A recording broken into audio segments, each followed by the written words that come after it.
Hi everybody, welcome to my channel. I wanted to come in and pull a reading on the super full blue moon in Pisces. I meant to do this sooner, but I am sure just like me, you're all feeling the energy of this powerful super moon, full moon. And so I really had to go into a meditation and get my energy straight so I could get this together for you guys. But the super blue moon, full moon in Pisces is, when I meditate on it, it's like an opportunity to return to wholeness. Now there's, like, all full moons are used for releasing cycles and stuff like that. But this is a great full moon for releasing cycles and letting them go for good. We got like this trinity of ending energy. Like a full moon is the energy of ending.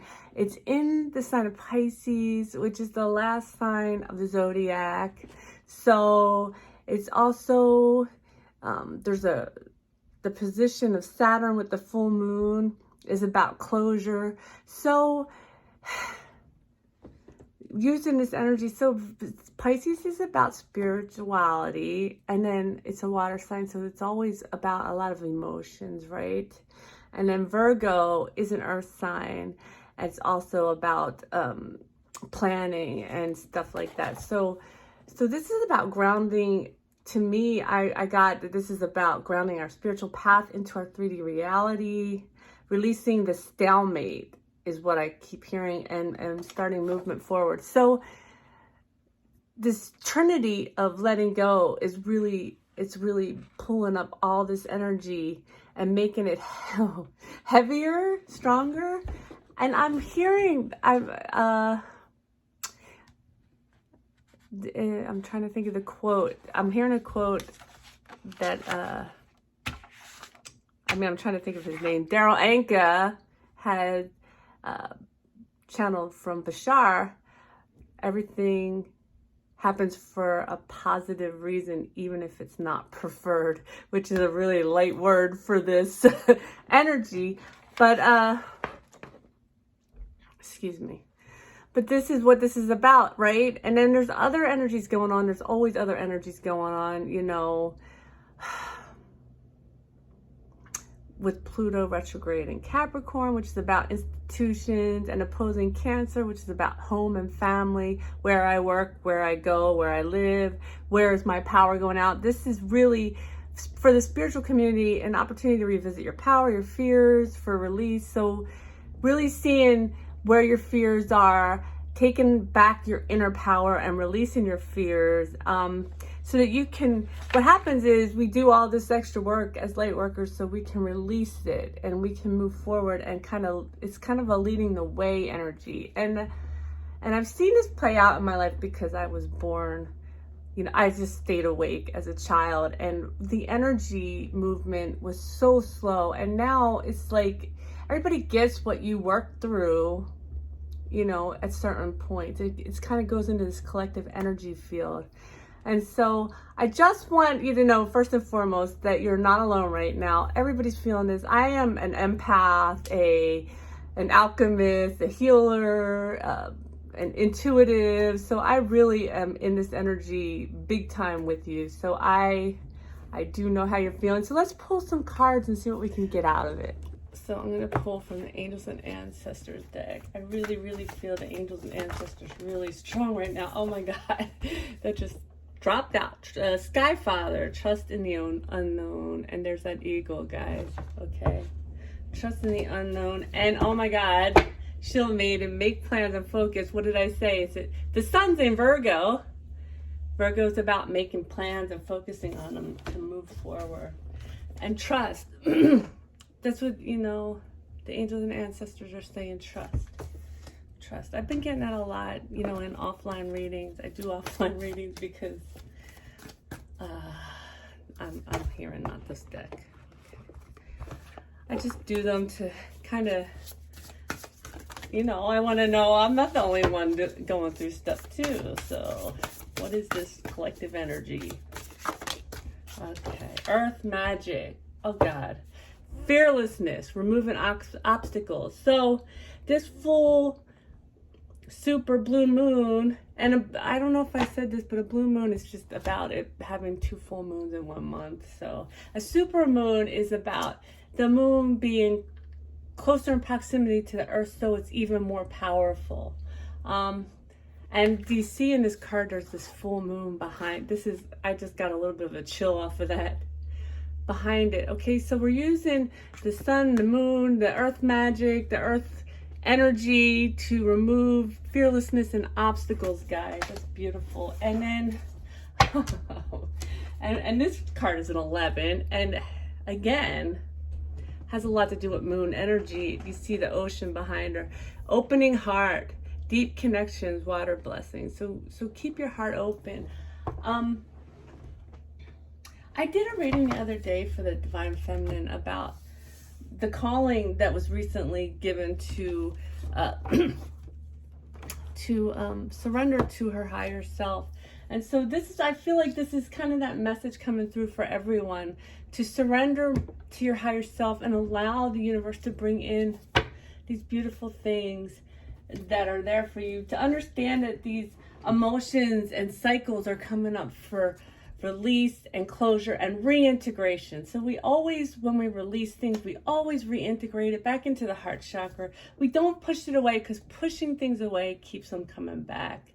It's a law of attraction thing. It's a, nope, I don't want you, get out, get out, get out. And then it's like, nope, I'm going to be right in your face, because you're pushing again, because you're looking at it. You're staring at it, saying, with a very strong emotion. Okay. So what do we have for the Divine Feminine? That's 2 minutes. For the super full moon, blue moon in Pisces. Okay. So first we got the Ace of Swords.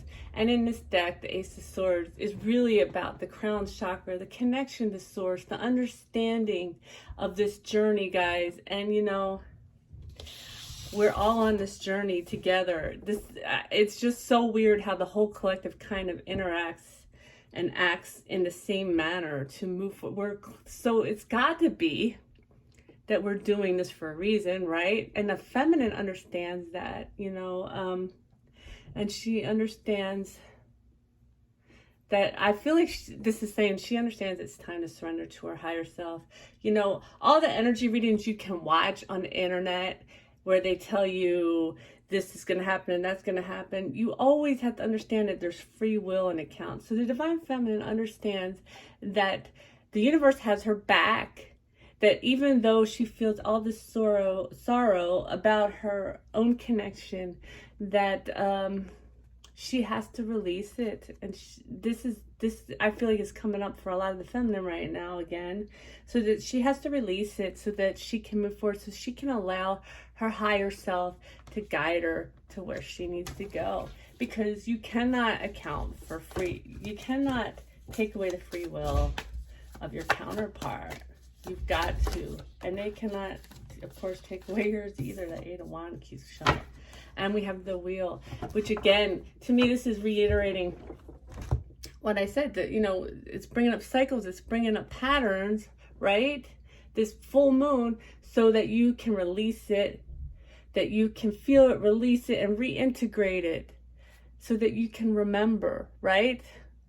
You can at any time pull back up and remember this great obstacle that you overcame. Wow. I love when things come together, right?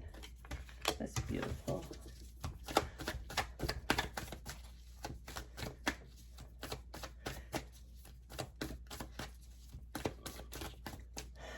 So, what else for the Divine Feminine? The full moon, super blue moon in Pisces. That's too many. That one flew out too. Oh God, I'm gonna cry right now. I'm trying not to. And again, and here we are, Divine Feminine with the Strength card, right? And here's 2 things I just got from the message out of this. First of all, you understand the strength that there's 3 things that you've had going through this, on this journey. And the angels and ancestors want to remind you of your innocence. And this is, we all have feminine within us, so we're all innocent. So we're all working through things, okay? We're not bad. And then I see the infinity sign. This is an infinite and ongoing and everlasting and never separated connection. You cannot be separated. And the lion is reminding me how the lions, what I got out of it, and I know it's not the only trait, but how they take care of their pack, their people, their family, so to speak, okay? You know what's funny? So I pulled the Strength card. I just want to point this out. The bottom of the deck's the Nine of Pentacles, which is like the minor Empress card. It's about, you know, being able to stand on your own and be independent, blah, blah, blah. And the top card is the Empress right now. That's beautiful. Okay. So what else for the Divine Feminine for the full moon? They keep flying out for the feminine, guys. So we have the Eight of Pentacles, which is so funny because of that infinity sign that really came out for me. I have 2 more eights here. So the Eight of Pentacles is really about looking back. Where did I get this? How did I get that? And is this, you know, is this worth the work that I'm doing? And I feel like the divine is saying yes with these oracle cards. And the bottom of the deck is the Eight of Cups, which is it's a full moon, right?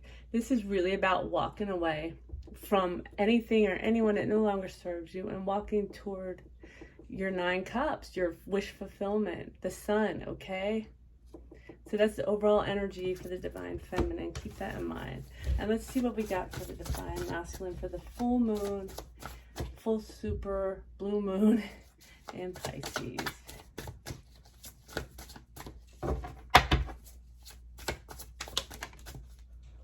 In a lot of ways, the Divine Masculine doesn't really watch this stuff. So, okay, the Pisces is also a dreamy sign, and that's just kind of what I'm getting out of this cup, the Princess of Cups, where the masculine is still spending a lot of time, I don't know if it's in dream time or daydreaming, but really looking at this divine cup of love. That's what I just heard. So I was like, is this the self-love? Is this it's divine cup of love? And I feel like the ancestors and angels are really trying to work with him, with the masculine, to help the masculine see the way is to self-love first, and to because they don't normally watch these kinds of things. They don't understand the same things that the Divine Feminine does, because we naturally have to talk about and find answers in community, as opposed to how the masculine is raised. Okay. Oops. That's way too many, but they all fell on the floor. Okay. All right. Let's keep this. What else for Divine Masculine? For that one went over. 6 of Cups. So also he's feeling a lot of nostalgic energy. And again, Cups, it's a lot of cupped energy, because first of all, it's a full moon, and second of all, it's Pisces. It's a dreamy, spiritual energy. And this card really represents someone that you've had past lives with. You're in dreamland with. If you see the little fairies on the unicorn, I love that. I love it. I love the colors too. Okay, that one. See, okay, so this is really what's coming up for the Divine Masculine. It feels like he's very much in the energy of what his feelings for his Divine Feminine. I was going to say what he lost, but it doesn't feel, it feels more nostalgic. Now, there is some sadness in nostalgia energy, sure. And so the Lovers in this deck, we have the angel at the top, okay, trying to bring them together. I feel like it's Archangel. I know, why can't I think of your name? Raphael.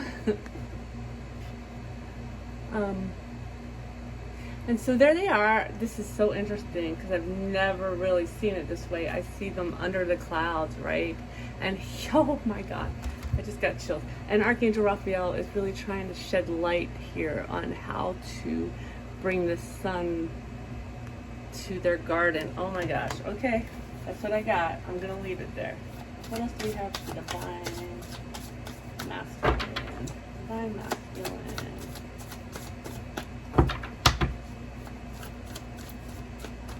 And I see a lot of butterflies in this Lover's card too. It's really drawing my eyes. I feel like there's a lot of transformation going on both sides. So again, he's trying to figure out how to move forward in his life, which is the planning, the shield mating, right? Make plans and focus. This is kind of a stage that the masculine goes through many, many times. The angels and ancestors are always attempting to help them to move forward. And here we have the Princess of Pentacles, right? And she is at the, let me see what I want to read off of this. Hold on. So the Princess of Pentacles in this deck, she's got, the focus is, she's got her hand over her heart, and she's got the healing symbol on her hand. So I feel like overall with this full moon, the focus is about the masculine really working to heal his heart where he needs to heal his heart. And so I hope this was helpful. I hope you guys are really, you know, kind of digging into the energy, like let's hold each other up. Let's try to move forward together. I love you all.